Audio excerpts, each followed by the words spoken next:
अस्सलामुअलैकुम नाज़रीन, धरती टीवी में भली कार मां आया मंजर अज़ीज़ सब खां पहिरां शामिल कंदासीं हिन वक्त जूं हेडलाइन।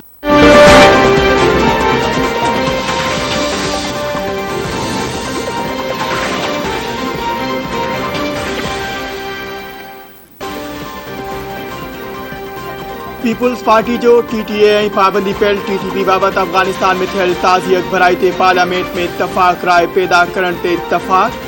आसिफ अली ज़रदारी ऐं बिलावल भुट्टो ज़रदारी जी सदारत हेठि ज़रदारी हाउस इस्लामाबाद में पीपुल्स पार्टी जो इजलास में फ़ैसिलो कयो वियो। समूरा फ़ैसिला पार्लियामेंट खे इतमाद में वठी ऐं पार्लियामेंट में ई थियण घुरिजनि। इजलास में फ़ैसिलो कयो वियो त इत्तफ़ाक़ राय पैदा इत्तेहादी जमायतनि सां राब्ता कया वेंदा। मुश्किल फैसले ले तो एक एक चीज पे हमको ना चिल्लाएं। थोड़ा सा आप ये भी समझें कि हम ये अगर पेट्रोल महंगा करते हैं तो घर पे पैसे लेके नहीं जा रहा हूं भाई, आपके कौम के खजाने में ही डाल रहा हूं। मुश्किल फैसले लेने हैं तो इंशाल्लाह लेंगे। ये बजट भी उसका एक कड़ी है। तारीख के सबसे 4 बड़े डेफिसिट जो है इमरान खान ने आम पाकिस्तानी को डुबाएंगे, उसको श्रीलंका जैसी हालत करेंगे तो कौम कभी माफ नहीं करेगी। खान साहब ने फरवरी के एंड पे मार्च में जब इनको लग रहा था इनकी हुकूमत जारी और जो इन्होंने ये सब्सिडी दी है ऑयल और पेट्रोल की IMF का माहिदे के खिलाफ के बेसिकली वो चेक लिख के दे दिए जबकि आपके अकाउंट में कुछ पैसे नहीं थे। ये हम देखते हैं कभी कभी मार्केटों में होता है कि लोग चेक लिखते हैं उसके बाद वो भाग जाते हैं मुल्क के बाहर। इसको हम कराची में कहते हैं टोपी घुमाना। मुल्क किस तरह चलते हैं। ॾुखिया फ़ैसिला करण खां सवाइ को बि ऑप्शन न हो। पहिरियों हदफ़ पाकिस्तान खे श्रीलंका बणिजण खां बचाइण आहे। पंहिंजी मईशत सुधारणी पवंदी। नाणे वारे वफ़ाक़ी वज़ीर मिफ्ता इस्माइल जी पोस्ट बजट प्रेस कॉन्फ्रेंस। संदसि चवणु आहे त हिन साल तेल जी क़ीमतुनि में घटिताई जो को इम्कान न आहे। 25 लख दुकानदारनि खे टैक्स नेट में आंदो वेंदो। तारीख़ जा 4 वॾा खसारा इमरान खान कया। गुज़िरियल हुकूमत IMF सां मुआहिदे जी उबतड़ तेल ते सब्सिडी ॾिनी। मसइला हल न कया विया त मईशत एतिरो बार खणी न सघंदी। बिजली ते 1100 अरब रुपयनि जी सब्सिडी मुल्क खे ॿोड़े छॾींदी। गैस बि नुक़सान थी रहियो आहे। पतो नथो पवे त गैस चोरी थी वेंदी आहे या उॾामी वेंदी आहे। गैस जे शोबे में 400 अरब रुपयनि जी सब्सिडी ॾिनी वई आहे। कंहिं फैक्ट्री खे बंदि थियण न ॾिनो वेंदो। मुल्क में जेतिरा वसीला आहिनि उन्हनि मां 5% बि इस्तेमाल न कया विया।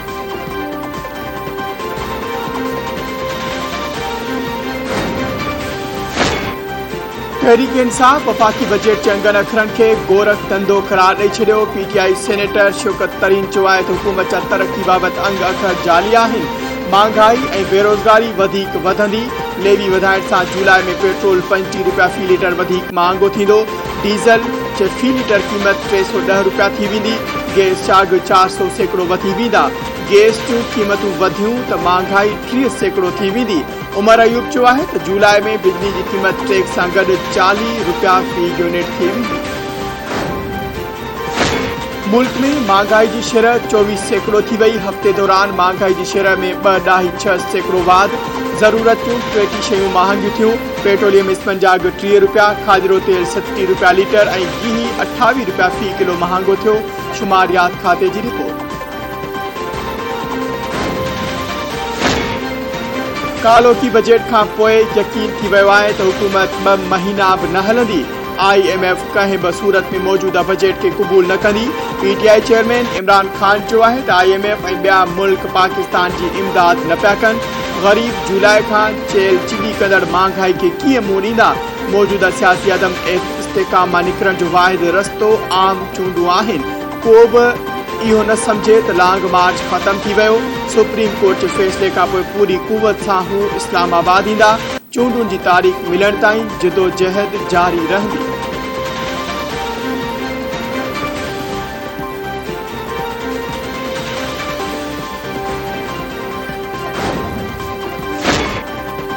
बजट खां अॻु ई पेट्रोल, गैस, बिजली ऐं गिह महांगी थी चुको हो।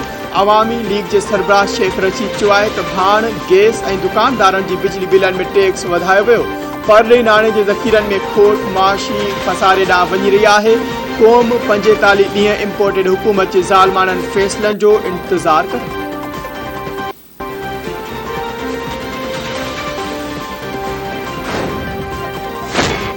लाहौर की खास अदालत मनी लॉन्ड्रिंग केस में वज़ीर आज़म शहबाज शरीफ ऐं हमज़ा शहबाज की अबूरी ज़मानत की दरख़्वास्त मंजूर करे वरिती।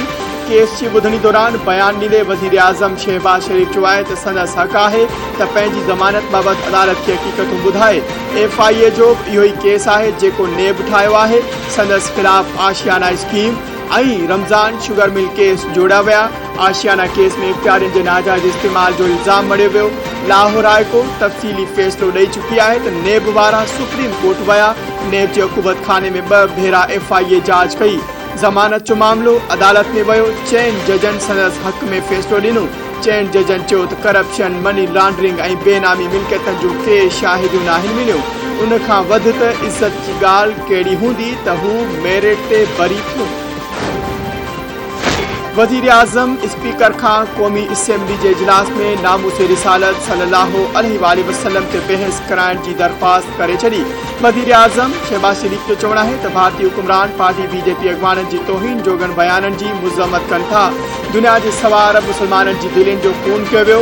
माण्हू एहतजाज करे रहिया आहिनि। पाण सगोरन सल्लल्लाहु अलैहि वसल्लम सां अक़ीदत ऐं मोहब्बत जी अहम ऐं नाज़ुक मामले ते ऐवान में बहस करायो वञे। भारत में थियल मुज़म्मत चोगी वाक़े ख़िलाफ़ ऐवान मुज़म्मत जी करारदाद मंज़ूर करे। भारत समेत सॼी दुनिया खे ॿुधाइण चाहियूं था त आक़ा करीम सल्लल्लाहु अलैहि वसल्लम जी हुरमत लाइ हू हर क़िस्म जी क़ुर्बानी ॾियण लाइ तयार आहे।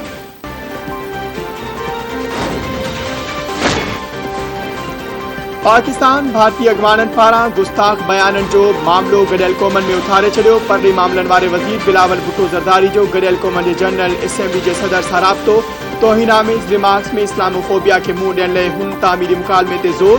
बिलावल भुट्टो ज़रदारी चयो आहे त ॻाल्हियुनि में तौहीन जोगन बयाननि जहिड़े मामले खे मुंहुं ॾियण लाइ गॾियल जिदोजहद ख़ातिर गॾियल क़ौमनि जे किरदार जी ज़रूरत ते ज़ोर ॾिनो वियो आहे।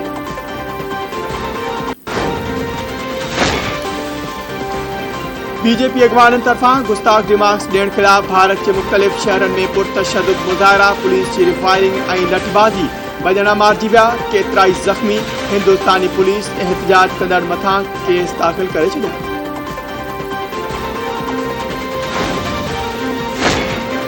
पंजाब काबीना में वाद जो इम्कान। 20 वज़ीर सुभाणे कसम खणंदा। ज़रियनि मूजिब राणा मशहूद, मुश्तबा शुजा, इमरान नज़ीर, ताहिर खलील संधू, चौधरी इक़बाल ऐं यावर ज़मान काबीना जो हिस्सो बणिजंदा।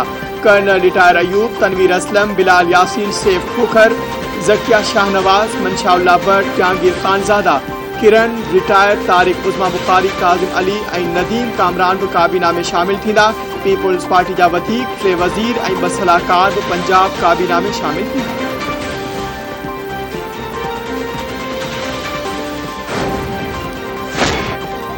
सूबे जे 66 सेक्टरनि में बहितरी जो कमु जारी आहे। सिंध जे वॾे वज़ीर मुराद अली शाह चयो आहे त सूबे जे अवाम लाइ भलाई जो कमु कनि पिया। तालीमी शोबे जी बहितरी लाइ पब्लिक प्राइवेट सेक्टर पारां गॾियल कोशिशूं वरितियूं पियूं वञनि। वॾे वज़ीर मुराद अली शाह स्पेशल ॿारनि लाइ कोरंगी में बहाली ऐं सिख्या मर्कज़ जो इफ़्तिताह करे छॾियो।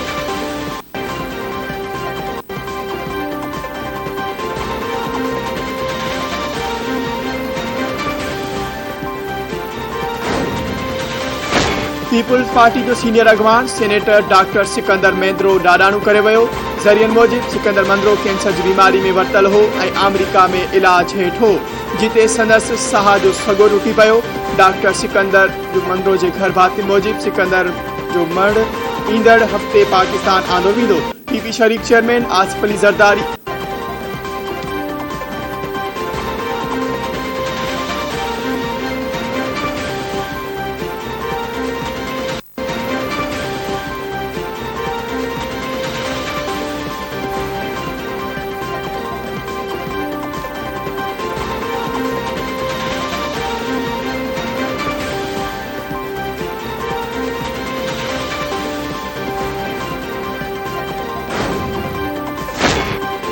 JUI सरबराह मौलाना फजलुर रहमान जी मुस्लिम लीग काफ जे सदर जी रिहाइश का आमद। चौधरी शुजात हुसैन सां मुलाक़ात, संदसि तबियत मालूम कई। ॿिन्ही अॻवाननि विच में मुल्की सलामती ऐं तरक़ी लाइ गॾिजी अॻिते वधण ते इत्तफ़ाक़।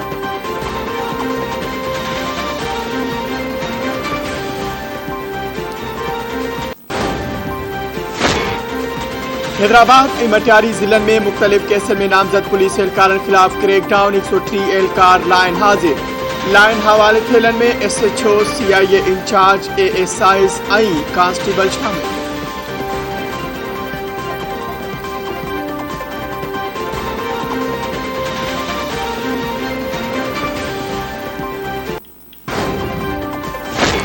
कंडेल आर्मी पुलिस तथा गिरफ्तार थियल नौजवान फोत वारसन पारां पुलिस ते तशद्दुद करे नौजवान के कत्ल करण जो इल्जाम।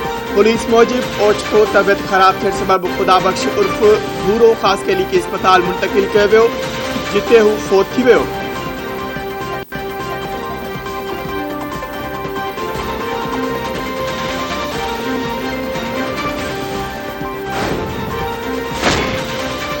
हाला भरसां बिन धुरी में खूनी झेड़ो, जवाबदार पी ऐं सौट के कत्ल करे छड़ियो। एक जणू जख्मी, सालारो के कच्चे वारे इलाके में झेड़े दौरान जवाबदार मीर हसन जखराणी पंहिंजे पी हबीबुल्ला जखराणी ऐं संदसि सौट शाहमीर जखराणी के कत्ल कयो। पुलिस अटाला वाक़े वारे हंध पहुंची विया। जख्मी बाबुल जखराणी के फौरी तिबी इमदाद बाद सिविल अस्पताल हैदराबाद मुंतकिल कयो।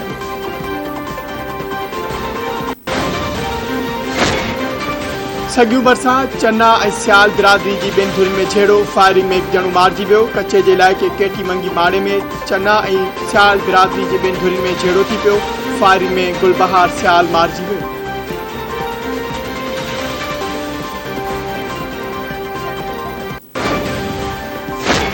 कराची जे इलाइक़े पावर हाउस चौरंगी वटि तेज़ रफ़्तार डंपर मोटरसाइकिल सवार ॿिनि ॼणनि खे चीबाठे मारे छॾियो। वाक़े बैदि बख़्शियल माण्हुनि डंपर खे बाहि लॻाए छॾी। फोतिन जा मर्द अस्पताल मुंतकिल, संदन सुञाणप न थी सघी।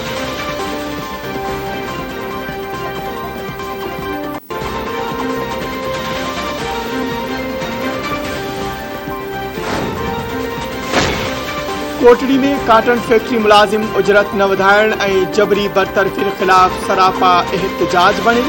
कोहरेतन जो 8हें ॾींहुं बि फैक्ट्री जे मुख्य दरवाज़े आॾो धरणो। क़ौम परस्त अॻवाननि बि एहतजाज में शिरकत कई। कोहरेत अॻवाननि जो चवणु आहे त गुज़िरियल ॾींहुं मिल इंतिज़ामिया ॻाल्हियूं करे मुतालबा मञण जी ख़ातिरी कराई, पर अॼु फिरी विया। मुतालबा मंज़ूर थियण ताईं एहतजाज जारी रहंदो।